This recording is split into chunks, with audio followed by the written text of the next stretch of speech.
India आजाद हो चुका था, लेकिन जंग शुरू होने वाली थी। ये कोई वेल प्लान्ड वॉर नहीं थी। ना प्रॉपर बॉर्डर्स थे, ना आर्मी रेडी थी, ना ही किसी को पूरी तरह पता था दुश्मन कौन है। और सबसे शॉकिंग बात, इस जंग के शुरू होने पर इंडिया और पाकिस्तान दोनों ही रेडी नहीं थे। फिर भी बंदूक उठी, खून बहा और कश्मीर की तकदीर लिखी गई। ये कहानी है 1947 की, उस जंग की जो लड़ी नहीं गई, बस शुरू हो गई। 15 अगस्त 1947। इंडिया और पाकिस्तान, दो नए मुल्क। कागज पर सब क्लियर था, जमीन पर कुछ भी क्लियर नहीं था। लाखों लोग बॉर्डर पार कर रहे थे। ट्रेन्स लाशों से भरी थीं। पुलिस और एडमिनिस्ट्रेशन टूट चुकी थी।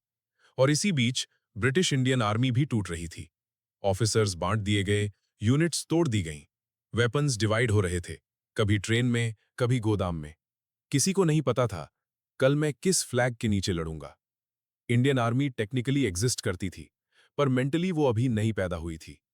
जम्मू एंड कश्मीर, एक प्रिंसली स्टेट जिसका रूलर अनडिसाइडेड था। पाकिस्तान को लगा, अगर अब नहीं तो कभी नहीं। अक्टूबर 1947। पाकिस्तान की तरफ से ट्राइबल मिलिशियाज कश्मीर में घुस आती हैं। ये ऑफिशियली पाकिस्तानी आर्मी नहीं थी, ये एक प्लॉजिबल डिनायबिलिटी अटैक था। लेकिन ग्राउंड पर लूट, वायलेंस और रैपिड एडवांस। श्रीनगर सिर्फ कुछ घंटों दूर था, और यहीं पर हुआ 1947 का सबसे क्रिटिकल मोमेंट। महाराजा ने इंडिया से मदद मांगी। इंडिया ने कंडीशन रखी, एक्सेशन साइन होगा तभी आर्मी आएगी। ये डिसीजन मिलिट्री नहीं था, पॉलिटिकल भी नहीं था, ये पैनिक प्लस अर्जेंसी का डिसीजन था। एक्सेशन साइन होते ही इंडियन आर्मी को ऑर्डर मिला, श्रीनगर बचाना है अभी।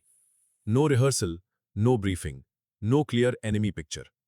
इंडियन सोल्जर्स को ट्रांसपोर्ट प्लेन्स में बिठाया गया और डायरेक्टली श्रीनगर एयर स्ट्रिप पर उतार दिया गया। ये थे इंडियन आर्मी के पहले रियल कॉम्बैट ट्रूप्स, जिन्हें अभी तक सिर्फ ट्रेनिंग मिली थी।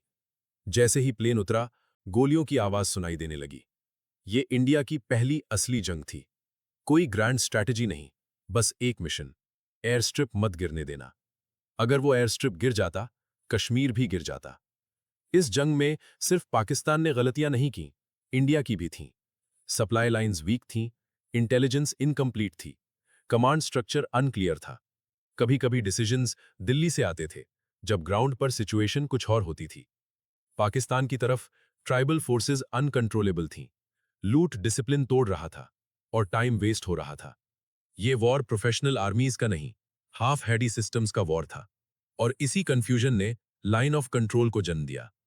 1948 आते-आते इंडिया ने ग्राउंड पर एडवांटेज ले लिया, पर तब एक और डिसीजन आया। Cease fire, United Nations, pressure, international optics. जंग रुक गई, पर प्रॉब्लम नहीं रुकी। कश्मीर आधा रह गया, बॉर्डर फ्रीज हो गया, और दोनों देश ये सोचकर रुक गए कि ये अभी खत्म नहीं हुआ। इंडियन आर्मी को एक चीज सिखा दी, वॉर सिर्फ ब्रेवरी से नहीं जीता जाता, उसके लिए सिस्टम चाहिए। इसी जंग के बाद ट्रेनिंग इंप्रूव हुई, कमांड स्ट्रक्चर बना, इंटेलिजेंस सिस्टम्स डेवलप हुए। 1947 एक हार जीत की कहानी नहीं है, ये एक लर्निंग कर्व है। और अगर ये जंग नहीं होती, तो शायद 1965 और 1971 में इंडिया इतना स्ट्रांग नहीं होता।